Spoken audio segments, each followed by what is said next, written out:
Hey, this is Leif Gamford. I played the cash register thief in The Amazing Spider-Man, and you're listening to the Everything Geek podcast.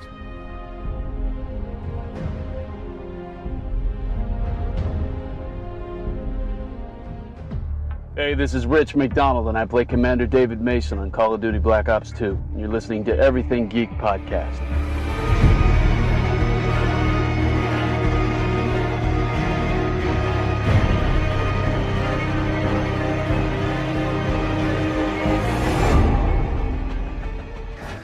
Hello, I'm Simon Fisherbecker. You probably know me better as Dorian Moldavar from Doctor Who, or the Fat Friar from Harry Potter. And this is Everything Geek Podcast. Your attention, masters, mistresses. All systems functional for the Everything Geek Podcast.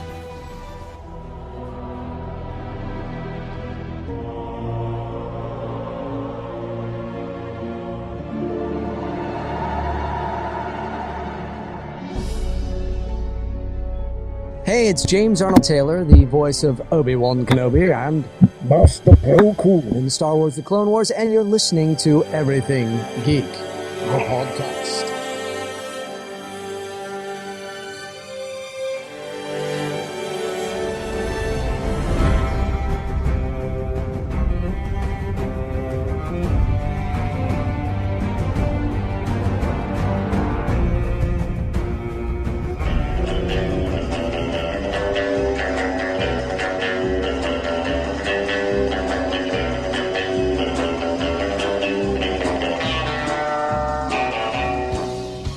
Face it, Tiger.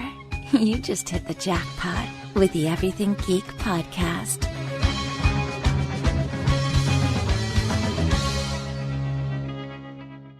Hello everyone, you're listening to the Everything Geek podcast. I'm your host Ruari, and joining me is co-host Maureen. Hello. And also joining us today is a very special guest. We have actress Maria Olsen, who is best known for playing Miss Dodds / the Fury in Percy Jackson and the Lightning Thief. So how are you, Maria? I'm well, thank you. And thank you so much for having me on your podcast today. That's awesome. Yeah, it's great to have you join us. It's a pleasure. So getting right into the questions, my first question for you, Maria, is how did you decide you wanted to be an actress? Well, this takes me back many years now to when I was growing up in South Africa. And I used to go to movies really, really often. And I saw such amazing actresses like Jodie Foster, Jane Fonda, Kathleen Turner, Sigourney Weaver on screen again and again and again. And when I was younger, I would have come out of one of those films, say Agnes of God with Jane Fonda, saying, I want to be a psychologist because that's what she played. Then watching Kathleen Turner in, those films where she was a writer, I came out, Romancing the Stone. I came out of that film going, I want to be a writer.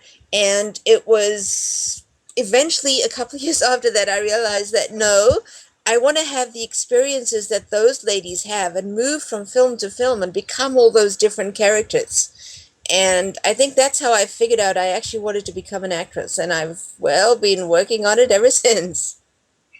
Yeah, very nice. My second question is, how did you first get involved with Percy Jackson and the Lightning Thief? Well, I was on set to shoot a short film that would actually eventually end up in the Cannes Festival. And I got an email from my agent saying, you have an audition on Monday morning. This was Friday night that she contacted me. And I was like, oh, that's cool. What is it? And she said, it's Percy Jackson and the Lightning Thief. And I was like, that's nice. What is that? Yes, I had not heard of the books. But by the time I got into audition on Monday, I think it was at 11 o'clock in the morning, I had read the first half of the first book in the series. I had read my character scenes in the book, so I had a pretty good idea of exactly what was going on. And I love fantasy. I love young adult fiction, funnily enough. So that sort of story, that sort of scenario was just very, very familiar to me. It wasn't strange at all, like it might have been for some other actresses. And I was like, okay, I'm at home here. And you know what? There's really no reason why I shouldn't get this. Yes, I'm a complete unknown with only a little bit of experience up against 60 other women, but what the hell? There's no reason I shouldn't get this. And here we are. Yeah, definitely. So my favorite question is, what is your favorite memory from working on Percy Jackson? That would totally be, I think I'm going to go with two. I think I'm going to go with how wonderful Chris Columbus is on set. He is just so welcoming and so enthusiastic and dedicated and friendly all the time. You can see he's literally making his dreams come true when he shoots a movie. And my second one was the stunts. I had to jump off that scaffolding that's shown in the movie. I actually had to do that. It was in my contract that I had to do all of the stunts myself. So I went up for a training day and they showed me how to use the flying harness and how to jump off a 10-foot, I think it was, scaffolding, how to land correctly, all those sort of things. And then on the day of shooting that scene, they took me into this room where the scaffolding was about twice the height that I was used to. And I was now in wardrobe, which was very different from like the suit that I had trained in.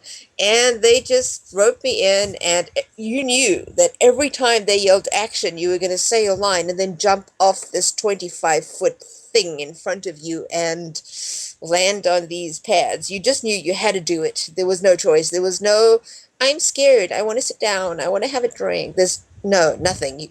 They say action, you say your line, and you jump. That's it. And it's just, you find out who you are in situations like that. You really do. Yeah, I think it's really great that you did the stunts yourself. That's impressive. Oh, Yeah. It was very cool. I had a stunt double. I had two, in fact, and they were lovely ladies to work with, but they never did my stunts. They gave me hints and tips, and one was actually up on the scaffolding with me during some of the takes, just hiding behind some of the things up there, just to give me, like, on-the-job tips. But they never did it. I did it. Very nice. My fourth question, though you kind of answered it already, was, were you a fan of Percy Jackson before you got the role? No, I did not know that the series existed, but I have since read all the books except book 5 in the series, which I will totally be reading. I want a complete softcover series of the books, and the last time I checked, it was only out in hardcover, but I could be wrong. But yes, I will definitely be reading the rest. My best part of Percy Jackson, George and Martha, the two little snakes. There you have it. They're really funny. Yes, they're hilarious. Yeah, you just can't help but like them. I mean, they're just so, humorous. Yeah. My fifth and final question is, do you have any upcoming acting roles or other projects you'd like to talk about? Oh, absolutely. I have, I think it's 5 feature films doing the festival circuit in the UK and in the USA right now. In South Africa as well. There is African Gothic, which is up to play in another festival in South Africa, the Grahamstown International Festival, which I think is in June or July. Which is very close to my heart because Grahamstown is about 2 hours away from a little town called East London, which is where I was born and grew up. African Gothic will also play in another festival in the USA. It is a thriller / horror, I would say. It's a very different kind of film, but I've seen it. It's absolutely stunning, and if anyone can get the chance, then see it. The sci-fi feature Lost Time that I was in just debuted in London about 2 weeks back. I think it was the London Sci-Fi International Film Festival. That one's amazing, starring Rochelle Valise, Robert Darby, Luke Goss, Derek Mears. I wander around as Derek Mears' sidekick. I cannot wait to see that. It was a wonderful shoot, beautiful shoot, great premise.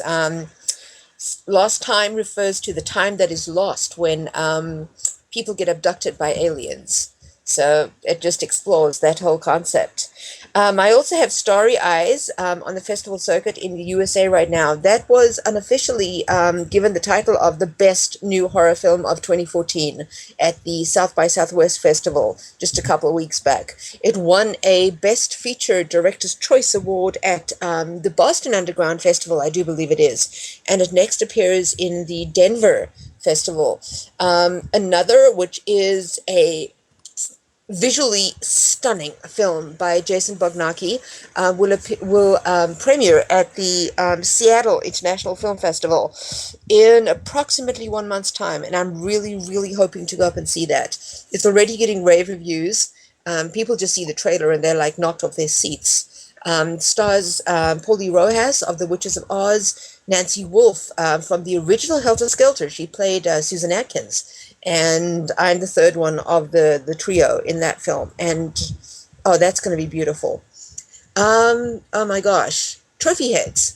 It's the first ever full moon horror series. It's going to debut on their full moon streaming site, I believe, on June the 4th.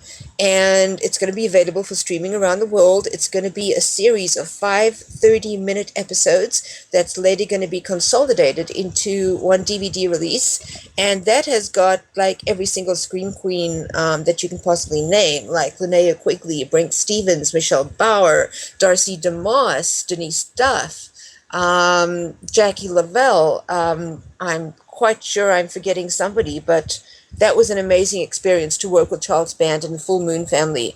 I adore them, and I hope to be back, and I cannot wait to see that. And it's just like this whirlwind of everything happening right now, that all these films are coming out, and it's a little bit difficult to keep up with everything, actually. Yeah, it's great that you have so many things coming out there. That's really cool. Yeah. Yeah, and we'll definitely be keeping an eye out for everything you said. So thank you very much, Maria, for answering all of my questions, and I'll let my co-host Maureen ask hers. First thing I've noticed is that your list of IMDb credits is huge. How do you keep on top of so many projects? It's getting more and more difficult, believe me.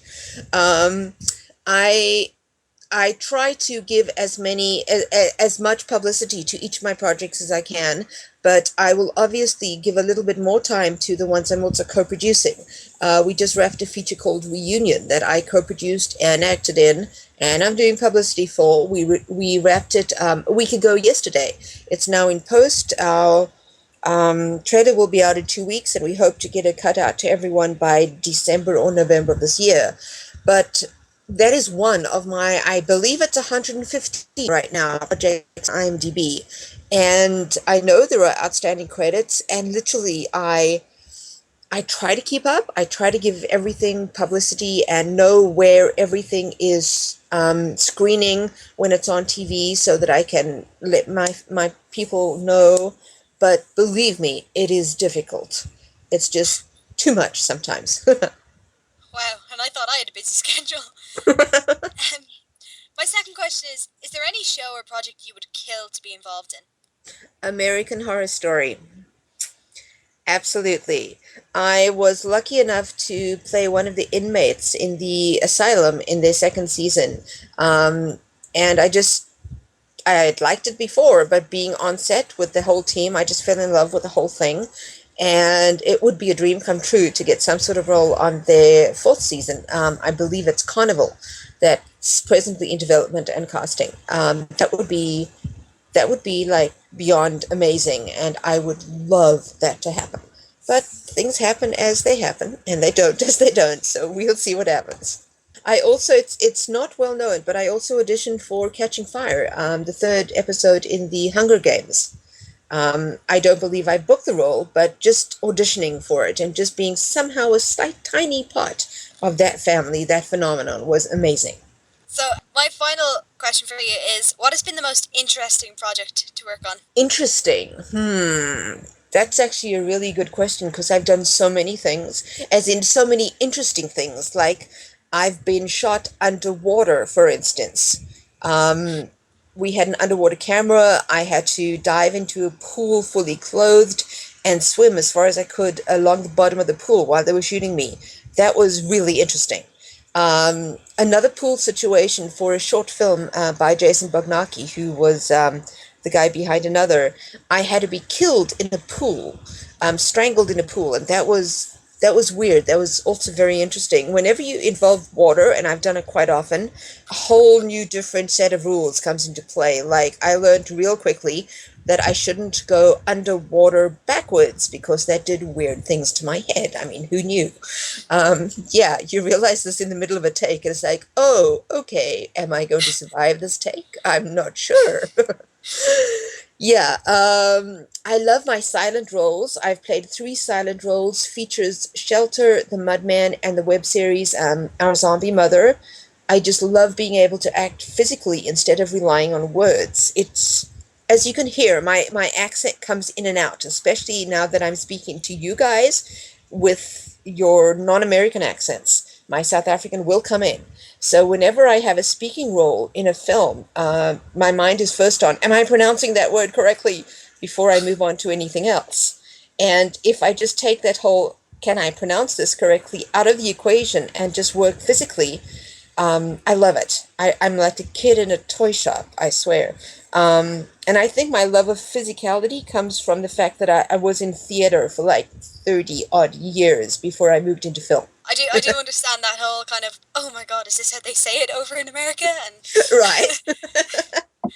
Hey, it's even worse. It's even worse for me being half Irish and half English. Oh. I'm half English as well, but it's yeah, but not to my extent. My accent is like halfway in between both. Accents are a whole different thing, you know. For another film that I booked, Hettie, I booked the lead role. They want a slight southern drawl, and I'm like, okay, let me figure that one out. Of all the accent types, I'm probably closer to the southern because, no, in South Africa, we don't really pronounce our R's like that either. So that's a little bit easier for me. But it's weird trying to make your way in a place where the accents are so different, and a lot of what you book depends on how you say things. Yeah, and I have this like horrible habit of picking up the accent of whoever I'm speaking to. It's not meant; it just happens because my ears just do that. So yes. That's all my questions that I have. Thank you very much for answering them all. So I think that's sort of a question for you, Maria. It's been a pleasure having you on the podcast. Of course, anytime, anything. Yeah. Oh, since it's called Anything Geek, I might want to share with you that I still have my collection of silver and gold age DC comics from the 60s, 70s, and 80s. Oh, no nice. Way. Yes, Yeah. yes. I know a lot of people would want those. I have just under 2,000 of them, and I'm a DC girl through and through. I mean, I have a couple Marvel, but no, even the most obscure DCs like Captain Carrot, I have them. Yes. Wow. I'm sure a lot of people are going to try and find your house right now. Yeah. But yeah, it's been an absolute pleasure talking to you, Maria, and hopefully we can talk to you again at some point. Absolutely. You know where I am anytime you want me. So I'll talk to you soon then. Bye. Thank you. Bye-bye. Bye.